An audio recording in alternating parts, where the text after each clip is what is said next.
Hey YouTube, it's Jay. So today I'm going to review the Predator Air 2 Jump Cue. Now, before I get into the review, I do want to talk about this a little bit. So I've always been in agreement with Earl Strickland when it comes to jump cues. I think that anything that takes a skill element of the game and turns it into something that you can buy a technology to do for you is just, it's not good. And so it used to be that so a jump shot was a very high skilled shot when you were using a full cue. Okay, and so I'm going to move this for a second out of the way, and I'm going to just talk about the full cue jump. So a full cue jump was the pinnacle of the skill shot. The full cue jump was considered just as hard to pull off as the masse. Getting up over a full ball takes practice, and if you get it wrong, you lose the game. Okay, giving somebody ball in hand on a jump shot, hey, that'll cost you the game. So I was playing, it was the UPA Tour Opener. I was up 9-0 against Earl Strickland. 9-0 in a race to 11. I needed 2 more wins. I came up dry, and Earl, he played it, he didn't have a good shot, he played a safe. And he put me behind a little group of balls, and the one ball was up against this rail, and the cue was like here.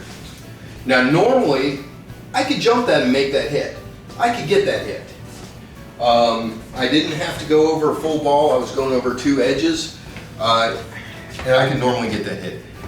But we were on brand new granito cloth. It was the second match ever played on that particular table since it had been recovered.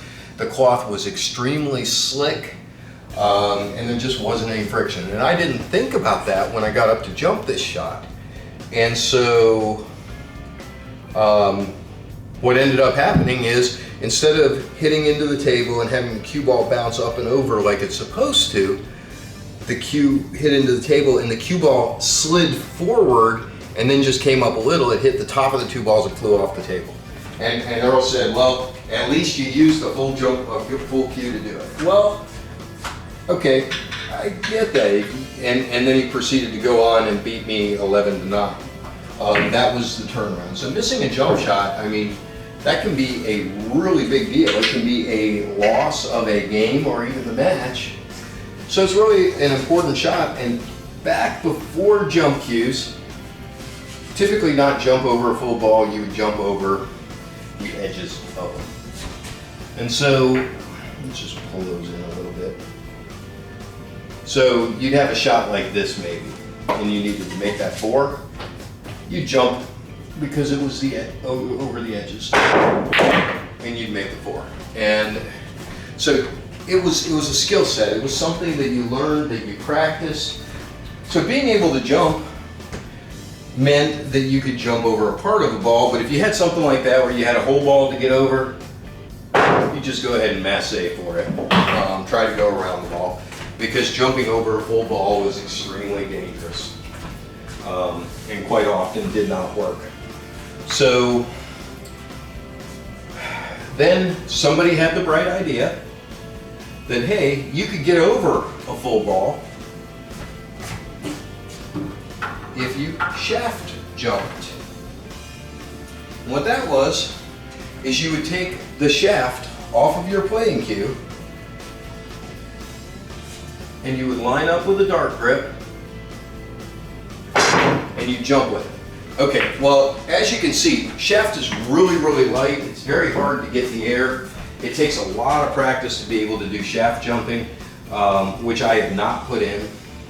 But the idea was that you could get up here, and with the shaft you could get over balls that were closer than you normally would. And out of that particular technique of dealing with jumps the jump cue was born. And the first ones were nothing more than a shaft that had a heavy end on it. And so you'd get break cues that were in 3 pieces. You'd have the shaft, then you'd have a middle joint, and then you'd have an end joint. And when you needed to jump, you unscrewed it, you took the butt, and you screwed it directly in and took the middle shaft out of the pitcher.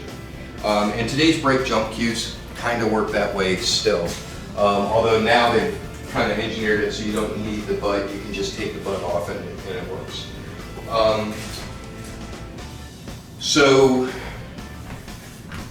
There was a famous one, and I think Ray Martin was the one who designed it. It was made out of aluminum, and the tip on it was about this big, and it had basically a sandpaper finish on it and a really heavy weighted end. And so when you hit the ball, I mean, you could jump a ball 1/4 of an inch away. And that got to be a really popular jump cue for a while. But it was so easy to jump that they made a rule that said you had to have natural material in the tip. And that led to the creation of today's phenolic tips, where the tip has small bits of leather, just enough to qualify as having natural content, in order to meet that rule. Well, now today's jump cues are a whole lot of technology. So this is the Predator Air 2. It's a 3-piece jump cue. Retails, I think, right around $160. It has a unilock joint on the butt. It has a typical pin on the middle section, and then it has a wood with a brass insert. Looks like a brass insert. Some kind of metal insert. It's not brass. It's silver. So insert though to keep from having metal on wood. So the way that this cue is designed to work is that for close-up jump shots, if you need to get over a ball, you use a dark grip, you elevate, and you get right over the ball. Okay, now I hit that badly and it came off the rail, but the point is still valid. You can see that got way up there in the air pretty darn quick, and I'm going over a full ball 6 inches away with a dark grip off the rail, hitting just on the center. Easy to get up and over. Okay, now something's wrong with my stroke. Like I said, I don't play jump cues normally, so my stroke probably has something going on like this that's causing it to fall off, and I'm going to have to practice with the thing. But you can see how much easier I can get over that ball. And now the way that I do it with a full cue involves a normal grip, not a dark grip.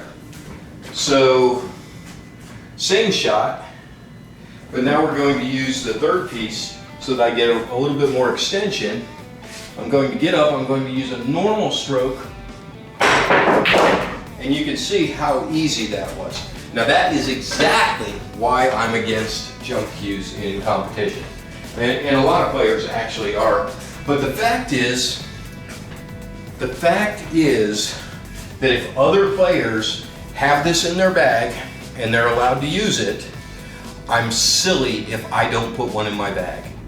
Okay? It's just giving them an advantage. Now I will tell you that the only time this will ever come out of my bag is if I have something like that, where it's a fairly easy shot to make, maybe a ball hanging, or like the 4 was, just a little bit out.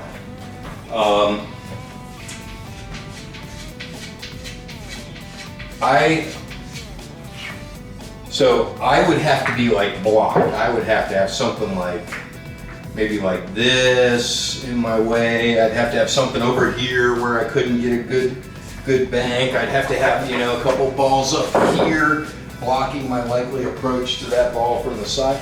Now, here I might pull this out in the tournament and jump.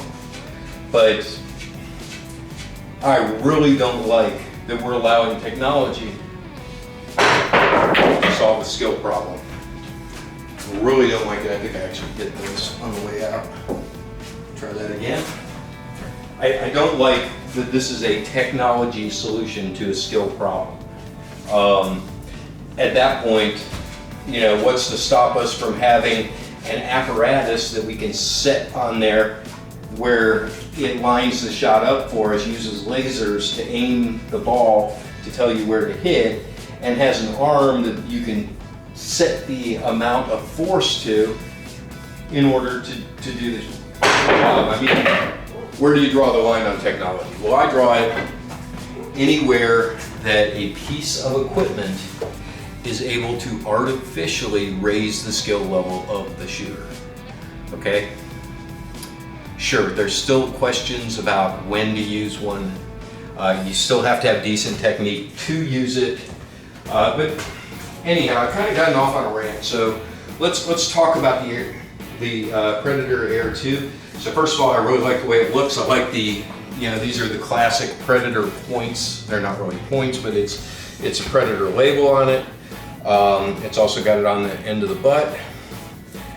The length of it is 48 inches, I think. I think it's 48 inches. I'll look it up, give you the exact specs. The tip is a phenolic type tip.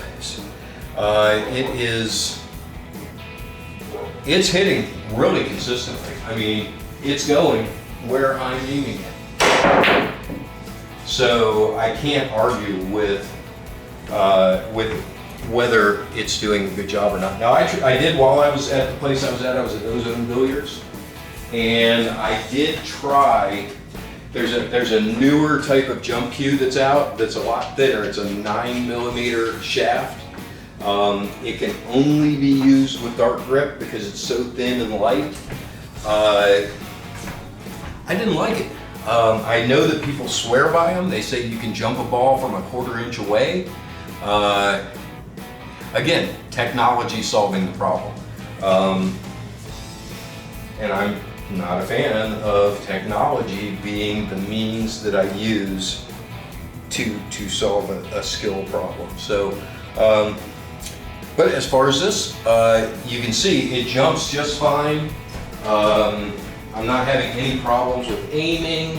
I'm not worried about shaft deflection with it or anything like that. As long as I hit in the center of the ball, I can get over whatever it is. I need to obviously work on my dart stroke if I'm going to use it that way. Let's move this a little closer. Let's see if we can get over that. We did. Look at that. That was about 1 inch away. So it is good enough to get a jump when you're 1 inch away. Obviously that wasn't. One thing I will say about these jump cues, you have to chalk them. You have to. If you don't chalk it, there's no friction at all to use to get over it. So that's about 2 inches away. Full grip. Yeah, I almost got over it. With the dart grip, I definitely would have gotten over that. So the cue itself, it's hitting good. I like the way it looks. I like the way it feels. Weight-wise, this one's about in the middle of the pack. I felt ones that were heavier, that were using weight on the butt to drive the cue to help the player make it over a ball. And I felt like that one that I was talking about, that people are jumping from 1/4 or 1/2 inch away from the ball. That one is just so incredibly light that you might as well be shaft jumping at that point. So anyhow, that's the Predator Air 2, along with some commentary on the state of jumping in pool. Props to Earl Strickland for not bowing down to it. I think that it's a high skill shot. I think it's one that you actually have to practice if you're going to do it with a full cue. I have never used, let me rephrase that. It has been almost 30 years since I used a jump cue, and you saw that I'm effortlessly getting over the balls. I mean, I just think it's a technological advantage that has no place in tournament play. It would be like being able to put guides on your golf swing so that when you swing, you can never turn the club. Putting guides so that you always hit the ball exactly in the center, in the sweet spot of the club. Yeah, this to me just makes the game too, what's the word I want? It just takes a big skill item and makes it easy. And if you're using the one where you can jump across a quarter of a ball, I mean, look how easy that gets up and over. That's effortless. I don't even have to really know what I'm doing. I can just jump it. And then it's down to a matter of aim. And if you can make a ball straight, I have always had the same luck as far as accuracy. I have had the same result jumping that I have shooting. So if I miss 10% of shots shooting, I'm missing 10% of jump shots due to accuracy. So 10% of ones where I get over the ball.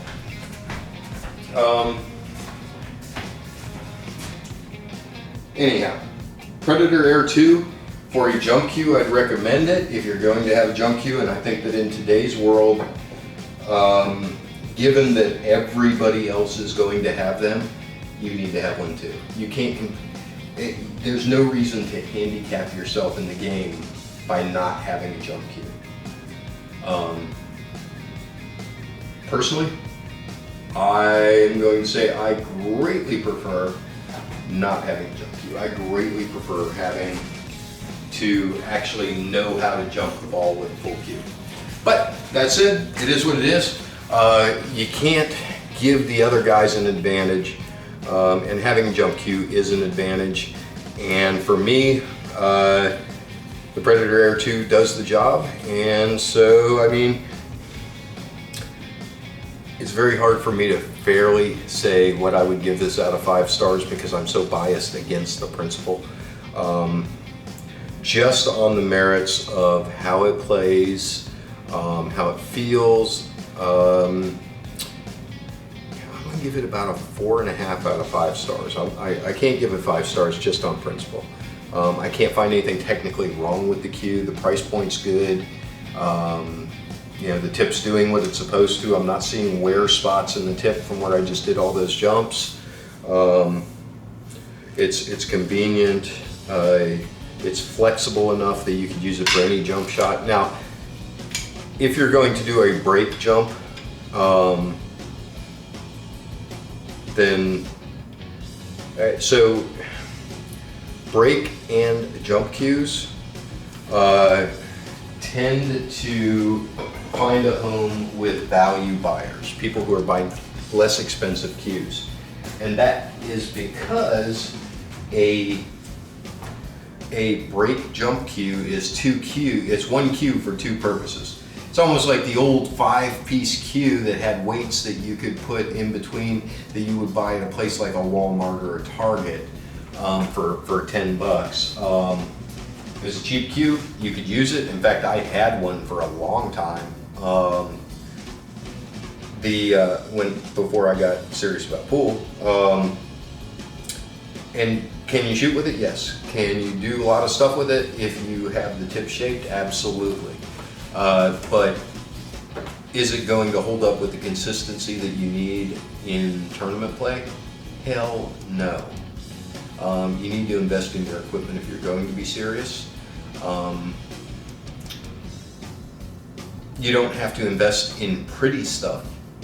You just have to invest in a quality cue that's going to give you a good consistent hit. Zero deflection shafts, they say they help. I never noticed the difference myself, but maybe that's because I've spent my entire life shooting with a normal shaft.